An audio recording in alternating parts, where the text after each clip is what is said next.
I went to see Supergirl tonight, and unfortunately, absolutely nothing resonated. Not Kara's emotional pain about Krypton, not her pain about Crypto, not her dynamic with Ruthie, the little child, not Ruthie's storyline about why she's in this movie in the first place, not Supergirl eventually putting on the suit. Nothing resonates. I think this movie would have been better served if it was a buddy adventure with Kara and Clark, as opposed to Kara and this girl who I don't know. You know, it has themes of revenge, grief, loss, depression. Those are the themes. I don't think it does a good job of working Kara out of that. Ruthie's supposed to be a stand-in for her, you know, someone who's still innocent, is on the precipice of losing her innocence.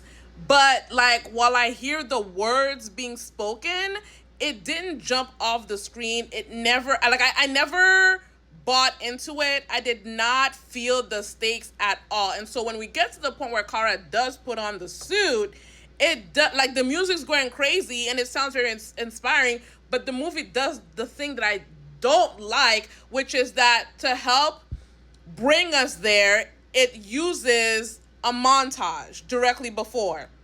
It uses a montage to remind us of why, or to tell us why she needs to put on the suit, because Kara spends most of the movie being ornery and difficult and laissez-faire and not tapped into other, like, she's pretty selfish, and, you know, of course, reluctantly takes Ruthie with her on this adventure. And so then I don't think the movie does a good job of slowly and believably, not realistically, but believably getting her to the point, like, literally before she does the scene of her before she puts on the suit, before we get the montage, is her saying it's just a suit. And so, yeah, like, when movies do that, where they use a montage before something important or something pivotal happens, it reads as lazy to me. It reads as, rather than building up to it or writing the dialogue or showing, you literally put in a montage to tell me why this is important and why what's going to happen next makes sense and is legitimate. And it's not. I also don't think Supergirl did a good job. The movie did a good job of displaying Kara's powers. I'm not going to say tell me your favorite instance of her using her power, because this is supposed to be spoiler free, but I don't have a single instance of her. I don't have a favorite scene of her using her power. I don't like the way it was shot, like the way her powers were shot. I kind of feel like the camera hid every time she was being super. Too many jump cuts, some bad CGI. We literally have a scene where Kara, who is fully powered, is fighting a whole bunch of people, and we are not seeing it. We are instead stuck on Ruthie's face. Who is this? This is not why I'm here. I'm not here to look at her. I'm here to see Kara fight and be super and use her powers in very cool and interesting ways. The final trailer, which I recently rewatched, because I tend to watch like only the first trailer and I'm either in or I'm out when it comes to these movies, like movies in general. But the final trailer has, you know, her talking about, you know, me and my cousin, we're not the same. He believes in the good in people. I believe in reality. And it promises, in a way, like, showing us the difference between Clark and Kara in terms of their approach when it comes to violence. We don't really get that in this movie. I think if this would have been Kara and Clark, pull Clark into her bar hopping some way, somehow, or scrap that. She's very nasty. She's disgusting. She's sharing a spoon with her dog. Like, there was a few promising scenes that talked about the difference in outlook between Kara and Clark, not in terms of justice or dealing with bad guys, but just in terms of, like, Kara actually has memories of Krypton. Well, kind of. She has memories of the Kryptonian culture more than Clark does. Like, he doesn't even speak Kryptonian.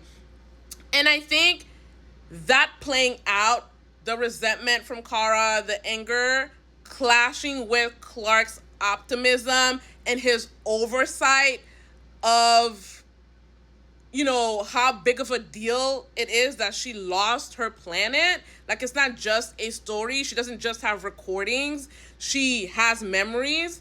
I think that would have made for a far more interesting movie than what they tried to give us with Kara and Ruthie. I don't remember if I said this already, but I think they far overestimated the power of Crypto. I was invested in Crypto because I was invested in Clark and Superman. In this one, because I'm not there with Kara, like I'm not tapped in, I'm not invested in what's happening. I also don't really care about what's happening with Crypto. Like, I'm just like her focus in this movie very much gives Kim people are dying. Like, there are real things happening around you. Some people have gone through some real things, and you over here focusing on what you're focusing on. I'm whelmed, I didn't go in with high hopes, but I didn't go in with high hopes into Superman either, but Superman like blew me away. I came back cheesing and smiling and loving it. This one, I did not go in with high hopes, and I came out with even lower hopes. My reigning thought, now that I've watched Supergirl, is basically, now that we've gotten that out of the way, hopefully the next thing she's in will be interesting, and hopefully it'll be with Clark, because her by herself, for the most part, it didn't land. Superman skipped the origin story. Supergirl did not. She was working through her origin story, but it didn't do it in a way that jumped off the screen or felt real in any way. Like, everything was pretty flat. I'll talk about it more once I've had more I think about it more. I'll come back with my spoiler review, but out of theater, it's fresh. It was not good. If you've seen it, let me know what you think though.